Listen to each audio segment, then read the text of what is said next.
Hello and welcome to Critical Movement YYC.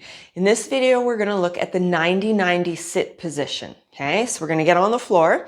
I've got my left leg in front here, right leg back here, and I've got both knees at a 90-degree angle. Okay, now when you sit down, if this already bothers your back knee, you can sit on something. You can take a block, sit it underneath your left hip and sit up a little higher. It does make it a little nicer on this back knee. If you're sitting here and it's just kind of uncomfortable, that's okay. When was the last time you sat this way? All right, so what we're gonna do first, there's gonna be 3 parts to this video, all right? Work at your pace and remember we're looking for whisper edges of sensation, not screaming edges of sensation, all right? We're not gonna like push through something and it's gonna release and everything's gonna be great. We're looking for that ease of movement and how we can continue to build on that, because that's what the practice is. So first things first, you're going to take your hand to your right hip. When it's on your right hip, your brain's going to go wee, and it's going to go like this. Okay? It's not a shoulder movement. It's a hip socket movement. So what you're doing is pressing this hip forward and sinking this hip back. And when you sink it back, I want you to imagine you're sitting down and back. All right?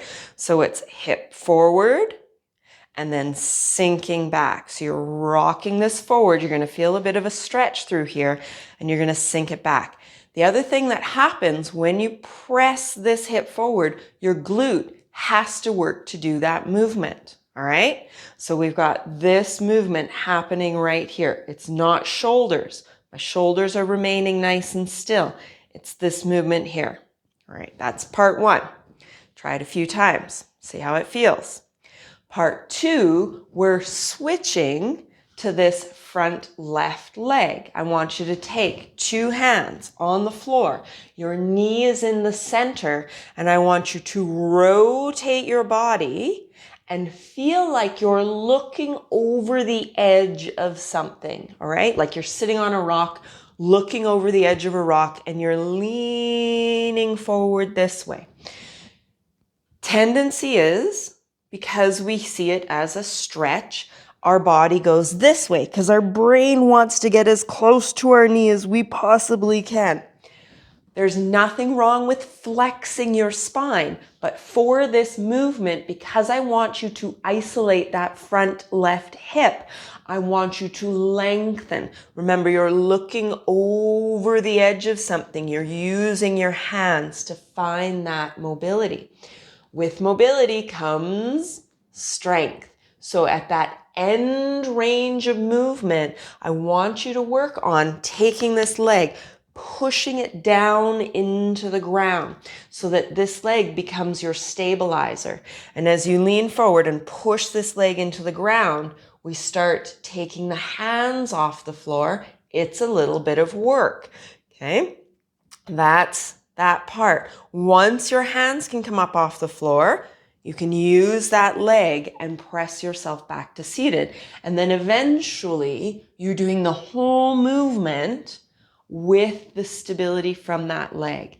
But for the meantime, use your hands, gain that connection of leaning forward, pressing this leg into the ground and using it to come up. Hands are there to help you, not to be the prime mover, but to be an assist. All right. Now there's a third part for this exercise, and that's your back leg again. And what we're going to be doing, instead of moving the hip, you're going to be lifting the knee.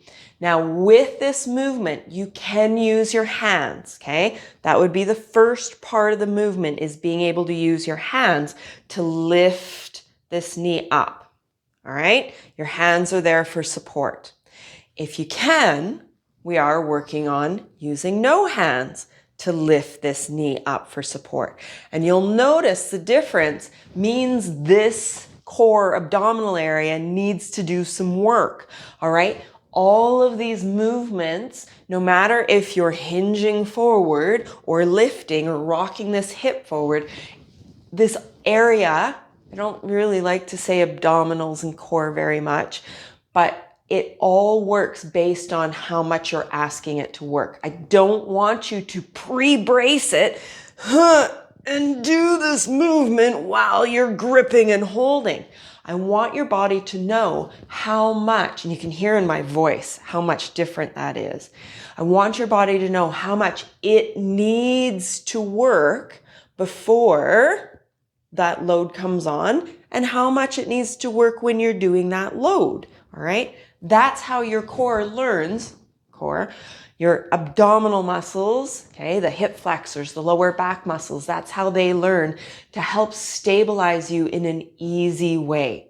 If you're pre-bracing and gripping, you've probably heard me talk about this before, you're creating more tension. Not only does that restrict your breath, but it restricts that ease of movement. Not that we're being sloppy with movement, we're being flowing. That's what we're looking for, is that flow of movement. All right.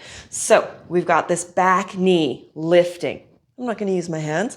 After you do that about 5 or 6 times, what you're going to do is keep your feet in that one spot. This knee lifts, your other knee lifts, and you switch sides. Okay. Scoot back a little bit. 3 phases. We're working on one hip moving without the shoulders. Okay, it's just this hip moving.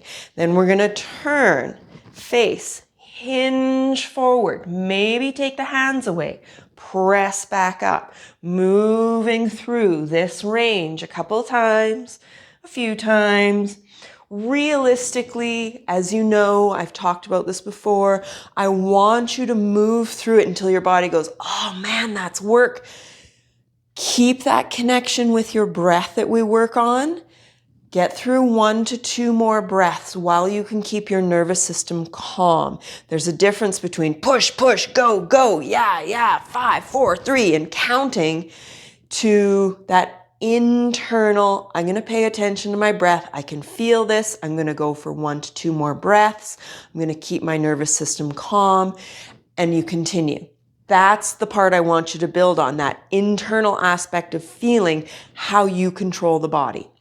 Okay, and then we take it back to this back leg. We're lifting. I have very different range from one leg to the other. Totally normal. I'm going to lift this knee. My feet stay in place. I switch to the other side. Notice I did that without my hands. You could use your hands because sometimes the hips are so tight, like restricted in their movement, that you have to lean back so far and your core goes, your abdominal muscles go, ha ha ha, what are we doing? We don't know how to do this. Work on building all that mobility and strength up. All right. So that's 90-90 sit. There's lots of parts to it. If you have any questions, any feedback, please let me know.